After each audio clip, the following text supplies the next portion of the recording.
Hey folks, welcome back to another Paul Masters video. Today, let's, now that we had to sit with the units for a day, right?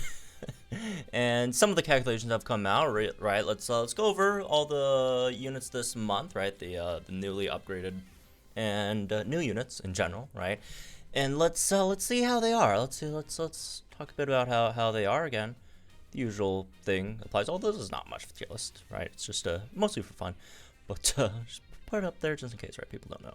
So, okay, so this month of units, we got a really good slate of units, honestly, right? Like, even down to, like, the 3-star, 4-star, some free to play, unit upgrades are honestly all still very good, right? So, anyways, let's start from the bottom, I guess. In terms of, like, this month, if you really want to say, okay, which unit probably the least useful that we got? Probably the Lodge Serena. It has some things it does, but overall, if you compare it to even a lot of the other Lodge units, it's probably one of the weaker Lodge units, I'd say, right? But yeah, it has good things. Yeah, it has good things. You have obviously the gauge stuff with the flame charge, fast track 2, right? And then on top of that, you got some speed and physical attack debuffs. It's just that there's not that many units that you could really apply it to, right? And runner, you have staggering, which, yeah, it's a flinch, but on the other hand, it's only a 30%, which at this point, 30% flinches are not very good. They're not very good, but at least you have the chance, right? I mean, if you really do want any semi-reliable flinches, there's outside of SS Liar, there's no fully reliable flinches in the game, right? I'd say generally they have to be at least above 50%, even 60%, honestly, right? At this point, which there are a lot of flinchers that are 60%, right? So the flinch chance actually isn't super great. Her own sync is all right, at least. So there's that. But it's a nice little utility unit that just doesn't probably won't see too much use, just because there's not that many units that really want to run with or actually use the stuff she provides, unfortunately. But it's all right, I guess. So yeah, moving on. After that, probably Surge, right? Surge is great. I don't know. He's just a really nice.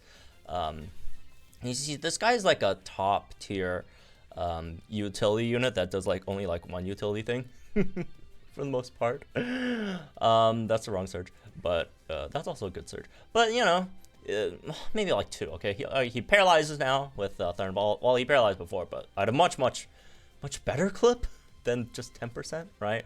Hostile Environment 4 here. This is if you have him 5-star, right? This is a 522 speed unit with X speed pep rally. So this is gonna be a really at the top, right, in terms of gauge units. Very good gauge unit.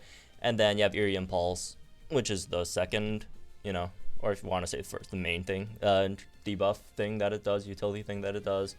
So it's just a really great utility unit that is really good on your team's gauges as well, which is always going to be a good thing. The damage stuff is kind of whatever. You could completely overlook it if you really want. Honestly, it's not really relevant. But yeah, it's just an incredibly fast unit that can paralyze, debuff special attack relatively fastly, right? It's -2 per debuff, right? And again, fantastic for gauges. Moving on, Janine is also really nice as well in terms of the buffs she got. They fixed her main issue. Her number 1 issue, which was the poison chance, right? Cross poison chance was abysmal before, right? Even with Hostile Environment 1, but now they've made it. They gave her extra Hostile Environment 3 and Hostile Environment 5, as I clicked them in the wrong order. So I just set them, and yeah, obviously that makes her poison chance much better. So she could almost just Venom Drench right away after maybe one cross poison there, right? And as for some other stuff, she didn't get too many other things, just Venom Drench move gauge refreshes, which is she got a decent amount. Pep Rally as well, which was also nice. So just a really great upgrade overall here too for Janine. And next up we get Agatha. Agatha is Agatha, oh my goodness. Agatha got hell of an upgrade, man. Agatha, insanely good upgrade. Move gauge refresh 9 on hypnosis, right? Which is like ludicrous. I cannot believe they did that. Then you have honor roll 2, honor roll 1 on Shadow Ball with brain teaser to go with it, right? To make use of it. Got ramming speed, which you could get relatively easily by sacrificing 25% of your max HP. Hostile environment on lick, right? And yeah, among other things, rude awakening here as well for sync. So yeah, she could do like legitimate damage with these, right? Like over here, this is like a, this is like 5-star, spotlight like damage, right? That's really nice. On top of also still debuffing opponent's special defense, right? And then she also has a decent sync to go along with it if you want. Unfortunately, she didn't get the Tech EX, but it's still all right. And then again, obviously the main thing she does, the hypnosis with the move gauge refresh, is just fantastic, right? So a really great upgrade for Agatha as well. Moving on, next you could probably say Sing Suit Leaf. It really depends on like what you like a bit more, I feel. Sing Suit Leaf's upgrade is okay. Like, but although the more I think about it, the more I really wish they kind of swapped Sing Suit Leaf's grid. What the heck did I do here? Oh yeah, I couldn't find the last 2 notes. I kind of wish they swapped Sing Suit Leaf's expansion with like Marnie's expansion, where like Sing Suit Leaf got a bit more self-sufficiency, and then Marnie got the damage. Not that Marnie needed the damage. More so Sing Suit Leaf needed the self-sufficiency, which she didn't really get, unfortunately. Which really sucks, and they just gave her like an extra sync nuke multiplier for like absolutely no reason at all. So yeah, it's just really odd. I mean, she could still do good damage, right? Her damage, like the numbers are legitimately good numbers. It's just that the setup is so demanding, right? So demanding, especially if you are planning to use her in Gauntlet. Honestly, you really can't run her as like a main damage dealer in Gauntlet. You'd have to use her as just a tank and debuffer, which she's okay at, not great at, but in comparison to some modern day tanks and debuffers, but she could do a bit here and there. And stuff like where is it? Stuff like this definitely helps a bit, right? With her probably biggest issue, which is gauges, right? This is one of the slowest units in the game. 166 speed, right? With 4 gauge move, which obviously you're not going to really use, when you're not running her DPS, right? So yeah, also very demanding in terms of sync stuff. Also, these things are just really expensive to pick up, and she has a pretty expensive grid to begin with. So yeah, she didn't get the best treatment here, unfortunately. But moving on. Next, we could have maybe Fantina. Fantina got a really nice expansion here as well. It's not, it doesn't look anything crazy at first glance, but you could really like this. You got your standard special attack and speed stuff. But things like Smarty Pants, right?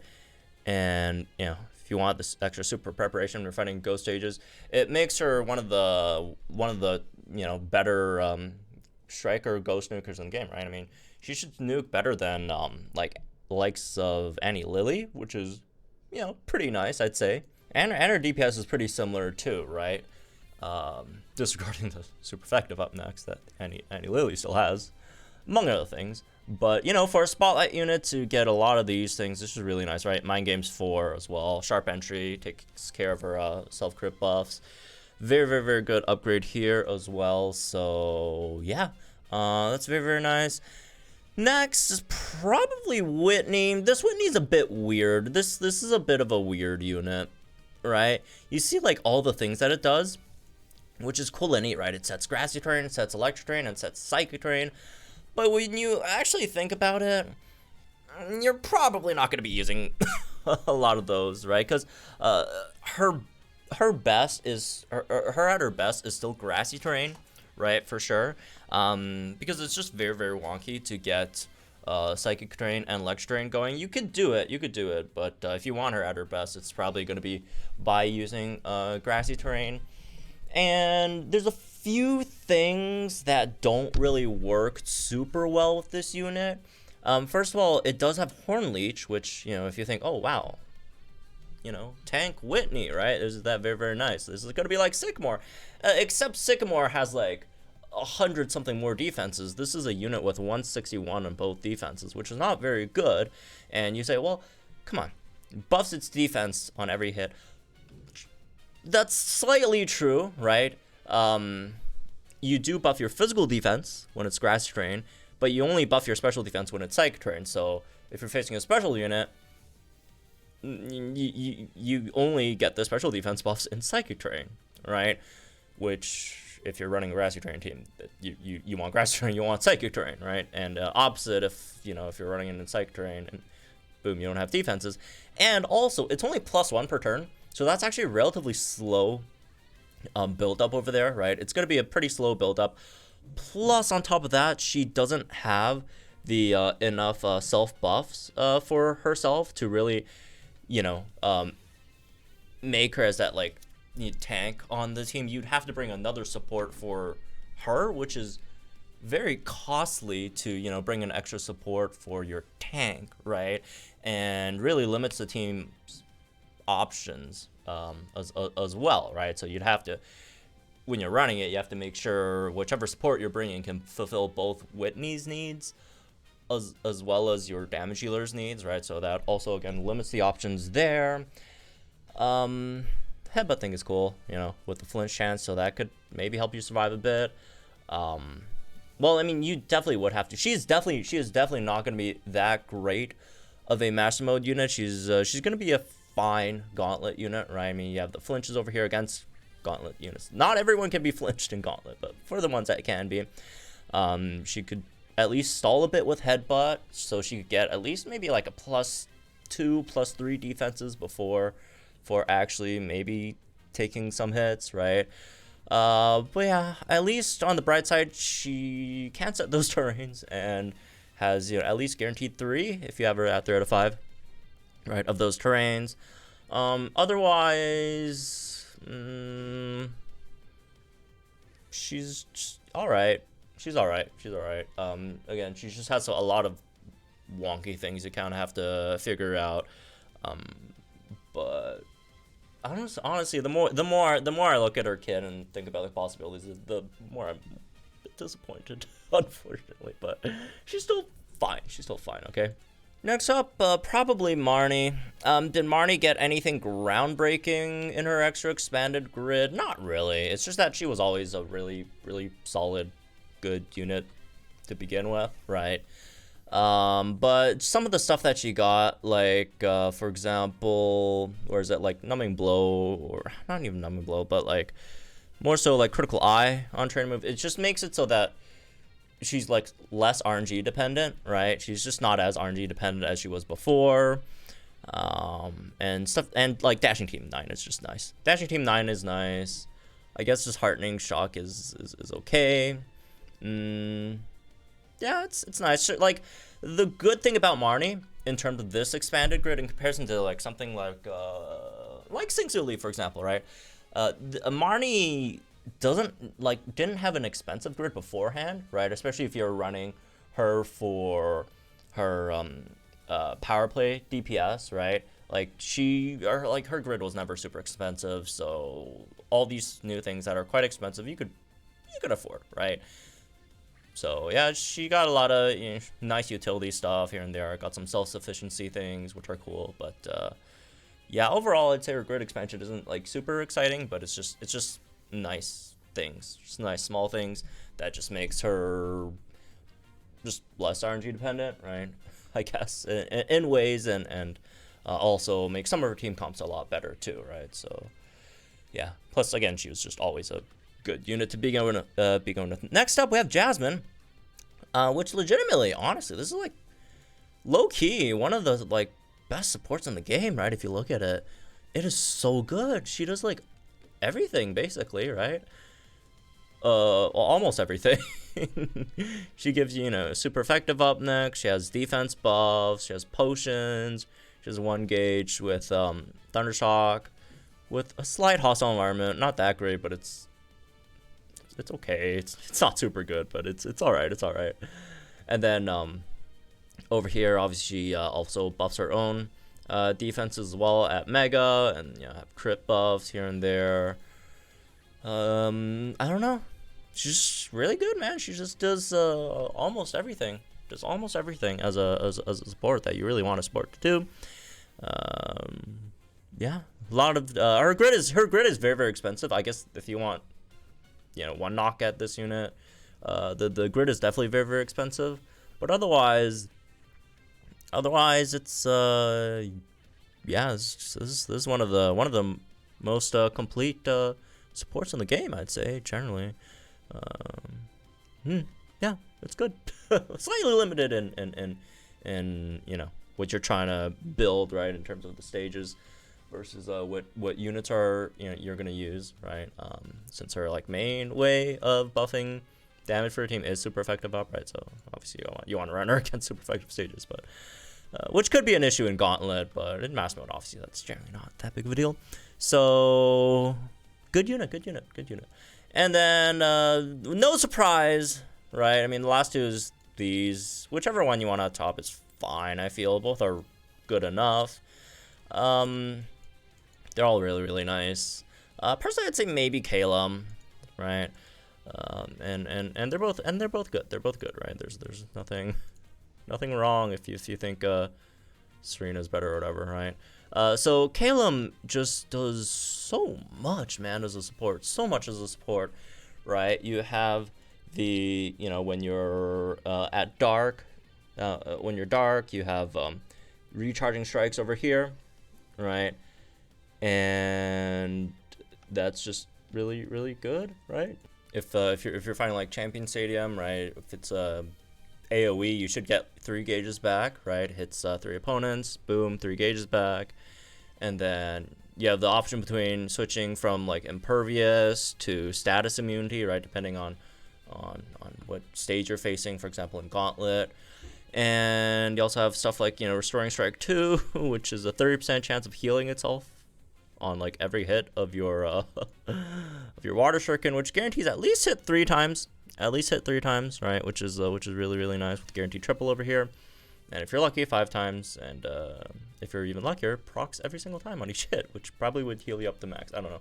Not 100% sure what percentage would be. I'd wager maybe 10-20%. We'll see. All right. Let's see what else. I don't know. It's just really good, bro. B double team could buff your team's evasion, which is something, but also gives physical and special move up next, depending on which type you're in, right? And then boom, you have Dark Zone and Rain to set as a support, right? And then on top of that, we didn't even talk about its trainer move yet, but yeah, obviously it has move gauge acceleration, physical attack +4, special attack and crit +2 for your team as well, in terms of a supporting move, which maybe isn't the best, but I mean it's still something, I guess, right? But the rest of his kit is just so nice, right? It's so nice, the rest of his kit, and obviously you can pick these up depending on which side you're going to be using a bit more to maybe have extra heals, or if you have or if you need some extra damage reduction, right? Speed stuff here and there. Then also you have special physical move up next that you could throw in there if you need. It's just really, really good, man. Team endurance, right? Group fortification. It's crit squad for the max crit. It's got it's very, very good all around support. That's also a fantastic tank as well. And then on the flip side, obviously Serena's probably the best debuffer in the game, where she debuffs 5 different stats at once. We already went through Serena more in detail this morning, so we're probably not going to go over that much here, right? But it's just really, really good unit. Obviously they have their master passives as well, being Callous Spirit and Callous Pride, the much better master passive than Flag Bearer in general. So yeah, they're both good. Whichever one you think is better is fine, right? I probably have Calum edge it out a bit, but it's alright, it's alright. If you think Serena's better, that's cool too. So anyways, yeah, that's me this one, I guess. Hope y'all let me guys think in the comments down below. Enjoy the videos right now. Some more Pole Mouse content. Have fun. We'll be pulling for Serena later tonight, so stay tuned for that. I'll see you guys in the next one.